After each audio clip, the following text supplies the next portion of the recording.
Modus penipuan melalui modifikasi aplikasi dengan korban sebanyak 492 orang dan kerugian mencapai 12 miliar rupiah. 13 tersangka telah diamankan. Mereka memiliki peran yang berbeda seperti pengembangan paket kit, mengumpulkan database korban, menguras rekening korban, hingga melakukan penarikan pada rekening korban. Polisi mengingatkan masyarakat untuk waspada saat mengunduh aplikasi, membuka link, juga membuka pesan dari nomor tak dikenal. Adapun modus operandi mereka, yang pertama yaitu para pelaku bekerja secara kolektif dengan peran yang berbeda-beda. Jadi ada beberapa peran. Seperti yang pertama adalah pembuat APK tersebut ataupun pengembang daripada Android package kit tersebut. Kemudian ada juga yang berperan sebagai mengumpulkan database calon korban yang akan disasar oleh mereka, terutama nasabah bank. Kemudian ada juga pelaku social engineering dan penguras rekening, dan terakhir ada pelaku yang melakukan penarikan uang. Nah, ini mereka sudah sedemikian canggihnya, jadi memiliki peran masing-masing. Dalam aksinya, modus dari pelaku yakni mengirimkan link ke aplikasi pesan singkat korban yang menyatakan korban telah memesan paket dan kirimannya telah tiba. Korban yang penasaran lalu membuka link tersebut karena tertulis lihat paket. Korban yang penasaran karena tertulis lihat paket ternyata membuka link penipuan untuk meretas HP korban. Peretasan dilakukan untuk menguasai dan mengontrol semua aplikasi di HP korban termasuk mobile banking. Saat membuka link, korban terkejut karena ada pemberitahuan ponselnya telah diretas. Korban saat itu juga tak mampu mengakses HP miliknya termasuk semua aplikasi. Pelaku menguasai ponsel korban dan dapat mengakses data perbankan, email, hingga aplikasi pesan singkat. Dalam waktu singkat, pelaku menguras rekening korban lewat aplikasi mobile banking atau dompet digital. Dalam kasus penipuan berkedok pesan singkat kiriman paket yang dibongkar Bareskrim, korbannya sebanyak 493 orang dengan kerugian mencapai 12 miliar rupiah. Polisi membongkar modus penipuan info kiriman paket lewat pesan singkat yang menyertakan link aplikasi. Menurut aplikasi tersebut, pelaku menguras rekening korban setelah meretas dan menguasai ponsel dan seluruh data di dalamnya. Korban sebanyak 493 orang dengan kerugian mencapai 12 miliar rupiah. Bagaimana mekanisme penipuan dengan modus ini dan apa yang perlu diwaspadai? Kita akan sapa Pratama Persada, pakar keamanan siber. Selamat malam, Pak Pratama. Selamat malam, Mbak. Ini modusnya seperti apa? Kita sebetulnya sempat mendengar ini beberapa bulan yang lalu, tapi kenapa korbannya tetap semasif ini? Ya, Mbak, saya pikir ini ada beberapa sebab ya gitu. Yang pertama adalah karena masyarakat tidak begitu mengerti tentang literasi digital kalau handphonenya itu atau device-nya itu gampang terinfeksi malware begitu.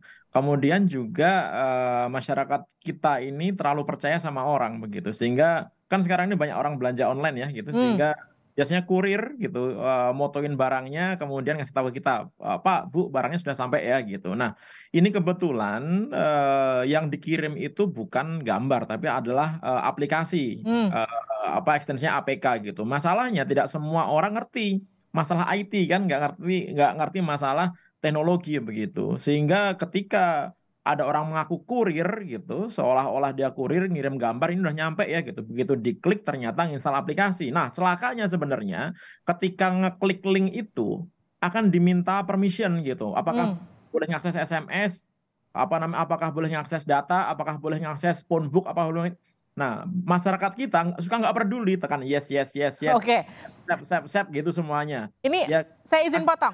Jadi ketika kita klik linknya, sebetulnya sudah ada permission di sana. Jadi sebetulnya kalau kita agak sedikit lebih cermat dan teliti, tidak asal klik-klik, itu kita sudah tahu bahwa ini ada upaya dari aplikasi untuk mengakses dari mulai aplikasi handphone sampai nomor telepon begitu yang ketika kita mengklik itu, begitu Pak Pratama. Ya, secara default apa namanya sistem di dalam handphone kita ini sebenarnya sudah punya level security sendiri gitu. Dia akan bertanya kepada si pemiliknya, ini boleh nggak ngakses ini, boleh nggak ngakses ini gitu. Kan aneh tuh, ada gambar minta akses ke phone book, minta akses ke data dan lain-lain begitu. Tapi karena kita suka nggak peduli karena pengen lihat gambarnya, tekan yes saja. Nah, begitu semuanya sudah oke, tiba-tiba aplikasi terinstall, apa yang terjadi?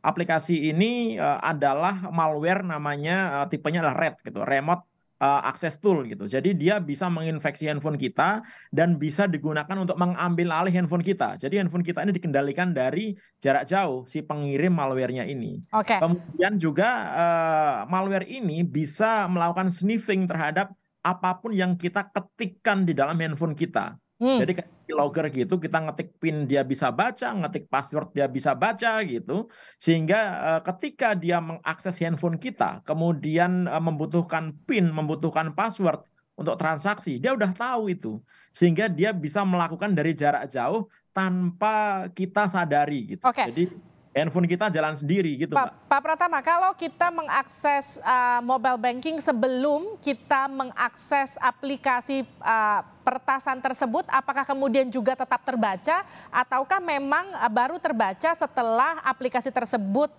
menjebak kita dan kita mengakses PIN? Baru terbaca setelah ada aplikasi malware ini masuk ke dalam kita, Mbak. Sebelumnya nggak terbaca, karena kan PIN itu tidak tercatat di handphone sebenarnya. Jadi kalau kita memasukkan PIN, memasukkan password, itu harusnya tidak tercatat di handphone. Yang jadi masalah ketika malware itu sudah terinstall ke handphone kita ketik password atau ketik PIN, itu direcord sama malware ini. Sehingga dia bisa tahu dengan tepat si user ini lagi menggunakan mobile banking apa, BRI, BCA, Mandiri dan lain-lain, semuanya bisa gitu. Nah, itu yang akhirnya menjadi data bagi si pengirim malware ini untuk melakukan transaksi menggunakan handphonenya si user. Karena kan nggak mungkin, karena gini, sebenarnya internet banking itu mobile banking itu punya security. Dia nggak bisa digunakan di handphone lain karena autentikasinya ada menggunakan SIM card, dia menggunakan identifikasi dari handphonenya gitu. Dia nggak bisa kalau misalkan orang lain kemudian nyoba-nyoba menggunakan mobile bankingnya device lain gitu. Oleh karena itu cara paling gampang gimana? Ya menguasai atau mengendalikan handphone si pemiliknya langsung gitu. Bagaimana caranya? Ya mengirimkan malware. Nah, ini terjadi kan? Nah, Pak Pratama, ini juga, maaf saya potong. Ini kan korbannya sudah 900 lebih yang ketahuan. Bisa jadi sebetulnya korbannya lebih banyak lagi daripada itu. Pasti jauh lebih banyak.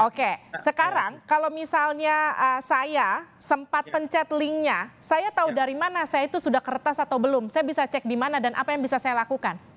Jadi sebenarnya kalau malware-nya itu terinstall secara background, kita nggak bisa, Mbak, tahu bahwa handphone kita ini sudah terinstall malware apa tidak, kecuali kalau kita pasang antivirus ya. Makanya antivirus ini mandatori, sangat penting sekali. Banyak antivirus gratisan bisa dipakai. Oleh karena itu yang nonton tayangan ini harus pasang antivirus gitu, karena bisa menjaga kita dari malware. Tapi kalau sudah masuk, kita nggak bisa ngecek. Kenapa? Karena ini hidden, nggak ada aplikasinya, nggak kelihatan gitu. Nah, tapi kita bisa merasakan tanda-tandanya kalau misalkan handphone kita ini kena malware apa enggak gitu. Misalkan yang pertama, kita pakai pulsa, biasanya pakai data yang biasanya habis dalam waktu sebulan 10 giga, ternyata dia habisnya dalam seminggu udah habis gitu.